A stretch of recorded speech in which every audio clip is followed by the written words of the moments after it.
Hello students, welcome to doctor B R Ambedkar open university.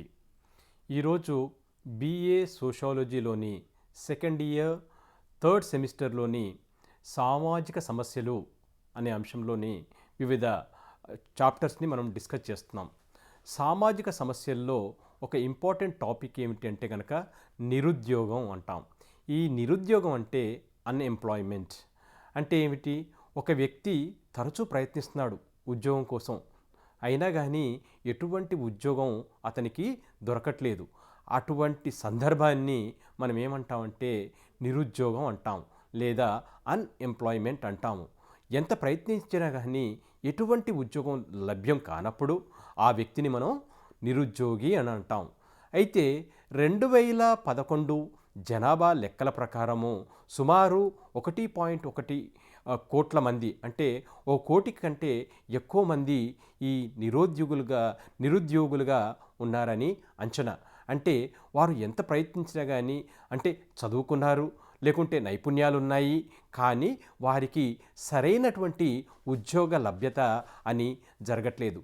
ఈ నిరుద్యోగం అనేది దాదాపు వారు ప్రభుత్వ ఉద్యోగాల్లో కానీ, లేకుంటే ప్రైవేట్ ఉద్యోగాల్లో కానీ, ఎటువంటి సందర్భాల్లో కానీ, లేదా వారి యొక్క స్వతహాగా చేసుకునేటువంటి జీవనోపాధులైనా అయి ఉండొచ్చు.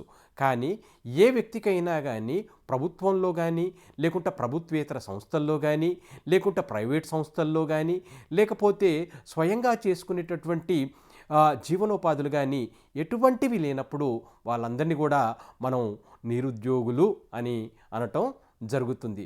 మరి ఈ నిరుద్యోగులు ఏ విధంగా ఉంటారు అనే విషయాన్ని మనం ఒక్కసారి పరిశీలన చేద్దాం. ప్రచ్ఛన్న నిరుద్యోగం అంటాం. ప్రచ్ఛన్న నిరుద్యోగం అంటే ఇంగ్లీష్లో అయితే కనుక డిస్గైజ్డ్ ఎంప్లాయ్మెంట్. డిస్గైజ్డ్ ఎంప్లాయ్మెంట్ అనేది ఒక నిరుద్యోగిత లక్షణం. అంటే తెలుగులోనైతే ప్రచ్ఛన్న నిరుద్యోగిత అంటాం.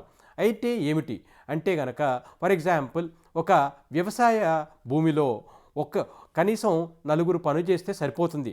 కాకపోతే అదే వ్యవసాయ భూమిలో 8 నుంచి 10 మంది పనిచేస్తున్నారు. కానీ వారికి వచ్చేది అటువంటి కేవలం ఎంతైతే వస్తుందో అదే రాబడి మాత్రమే వస్తుంది. దాన్ని మనం ఏమంటామంటే ప్రచ్ఛన్న నిరుద్యోగిత అంటాం. అంటే కేవలం ఎంతమంది చేసినా వచ్చే లాభం కానీ, వచ్చే ఆదాయం కానీ, వచ్చే వనరులు కానీ ఒకే రకంగా ఉంటాయి. సో దీన్ని మనం ప్రచ్ఛన్న నిరుద్యోగిత అంటాం.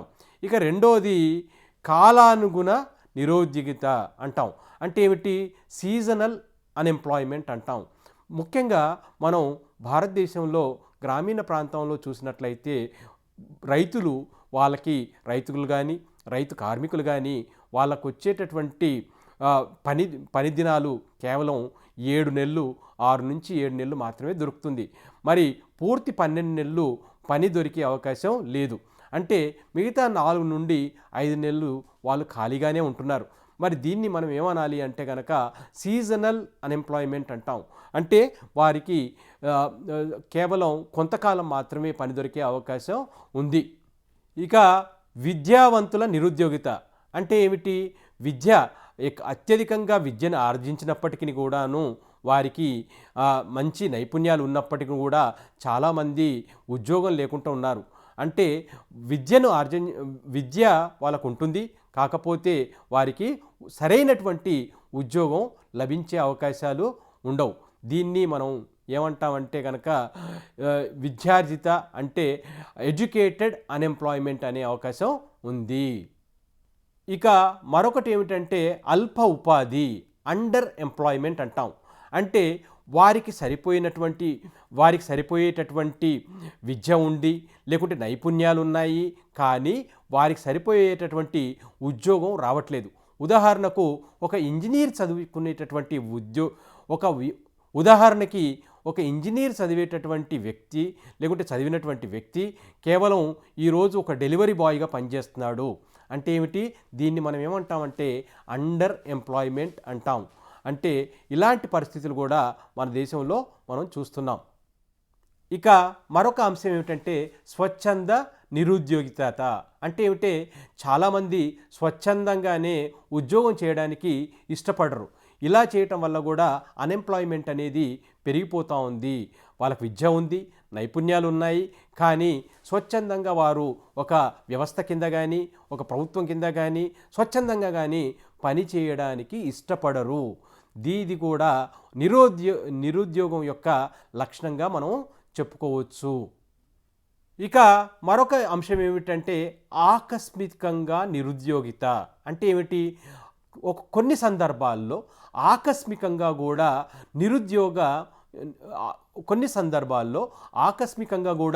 నిరుద్యోగం ఏర్పడవచ్చు. ముఖ్యంగా మీరు సాఫ్ట్వేర్ ఉద్యోగాల్లో చూస్తూ ఉంటారు. కంపెనీలు ఎత్తేయటం కానీ, కంపెనీలకు ప్రాజెక్టులు రాకపోవటం కానీ ఇలాంటివి జరుగుతూ ఉంటాయి. ఎందుకు ఇలా జరుగుతూ ఉంటాయి అంటే ముఖ్యంగా వారికి ప్రాజెక్ట్ అప్రూవల్స్ రాకపోవటం వల్ల జరుగుతూ ఉంటాయి. కానీ అది అలా జరగటం వలన వేలాది మందికి ఉద్యోగాలు కోల్పోవటం జరుగుతుంది. సో ఇలా జరగటాన్ని మనం ఏమంటామంటే ఆకస్మిక నిరుద్యోగిత అని అంటాం. ఇక నిరుద్యోగానికి గల లక్షణాలు ఏమిటి అంటే ఈరోజు ఎంతోమంది చదువుకున్న వాళ్ళు లేకుంటే నైపుణ్యాలు ఉన్నారు, కానీ నిరుద్యోగం ఎందుకు ఉంది అంటే కనుక అధిక జనాభా అని మనం పేర్కొనవచ్చు. జనాభా ఎక్కువ ఉండటం వలన, చదువుకున్న వాళ్ళు ఎక్కువ కావటం వలన, నైపుణ్యాలు పెరగటం వలన వారికి ఉద్యోగాలు లభించటం లేదు. అంటే జనాభా పెరుగుదల వల్ల ఉద్యోగాల లభ్యత తగ్గిపోయింది. అది ప్రభుత్వంలో కానీ లేకుంటే ప్రైవేట్ సెక్టర్లో అని మనం తెలుసుకోవాలి. ఇక రెండవది ఏమిటి అంటే వ్యవసాయం అంటే ఏమిటి? వ్యవసాయం మీద ఆధారపడి జీవనం సాగించటం. ఎక్కువ మంది మన దేశంలో ఇప్పటికీ కూడా సుమారు 60% కంటే పైగా జనాభా వ్యవసాయం మీదనే ఆధారపడి జీవిస్తున్నారు. కాబట్టి వారికి కూడా అలాంటి వారికి కూడా ఈ నిరుద్యోగం అనేది ఎక్కువ సమస్యగా ఏర్పడుతుంది. అంతేకాకుండా మన దేశంలో అకాలమైనటువంటి ప్రకృతి వైపరీత్యాలు అంటే సునామీలు కావచ్చు, అకాల వర్షాలు కావచ్చు, భూకంపాలు కావచ్చు, లేకుంటే ఇలాంటి ప్రకృతి వైపరీత్యాల వల్ల చాలామంది తమ యొక్క ఉద్యోగాలని కోల్పోవటం జరుగుతూ ఉంది. ఇలా ఉద్యోగాల్ని కోల్పోవటం వల్ల నిరుద్యోగం పెరిగిపోతూ ఉంది అనే విషయాన్ని మనం తెలుసుకోవాలి. మరొక కారణం ఏమిటంటే వ్యవసాయంలో ఇప్పటి వరకు కూడా మన వాళ్ళందరూ కూడా సాంప్రదాయ పద్ధతులనే వాడుతున్నారు. అంటే ఏమిటి అంటే అనాదిగా మన వాళ్ళు ఒక మూస పద్ధతిలోనే మనం వ్యవసాయం చేయటం జరుగుతుంది. వ్యవసాయంలో టెక్నాలజీని ఉపయోగించాల్సినటువంటి సమయం ఆసన్నమైంది. కానీ ఇప్పటికి కూడా సాంప్రదాయ వ్యవసాయ పద్ధతులని వాడటం వలన చాలామంది మనకు నిరుద్యోగం ఎక్కువగా ఉండే అవకాశం ఉంది. ఇక గ్రామీణ ప్రాంతాల్లో పరిశ్రమలు లేకపోవటం అంటే పనిచేయడానికి జనాలు సిద్ధంగా ఉన్నారు, కాకపోతే వారికి పరిశ్రమలు లేకపోవటం. ఇందాక మనం చెప్పుకున్నట్టుగా గ్రామీణ ప్రాంతాల్లో సంవత్సరానికి 7 నెలలు మాత్రమే వాళ్ళకు పని దొరికే అవకాశం ఉంది. మిగతా సమయంలో వారు పనిచేయడానికి సిద్ధంగా ఉన్నారు, కాకపోతే పరిశ్రమలు అనేటివి చాలా దూరంగా ఉండటం వలన వాళ్ళు వెళ్ళట్లేదు. అయితే గ్రామీణ ప్రాంతాల్లో పరిశ్రమలను ఏర్పాటు చేసినట్లయితే కనుక మనం నిరుద్యోగాన్ని మనం ఎంతైనా ఎదుర్కోవచ్చు.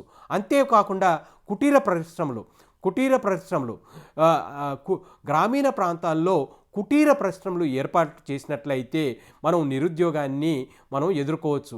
అంతేకాకుండా గ్రామీణ ప్రాంతాల్లో మనము జీవనోపాధులు అంటే స్వయం సహాయక బృందాలతోటి జీవనోపాధులు కల్పించినట్లయితే, లేకుంటే వారికి ఆర్థిక సహాయంతో కొంత వారికి లోన్స్ లాంటివి ఇప్పించినట్లయితే ఎంతోమంది యువకులు ఈ నిరుద్యోగం నుంచి పడే అవకాశం ఉంది.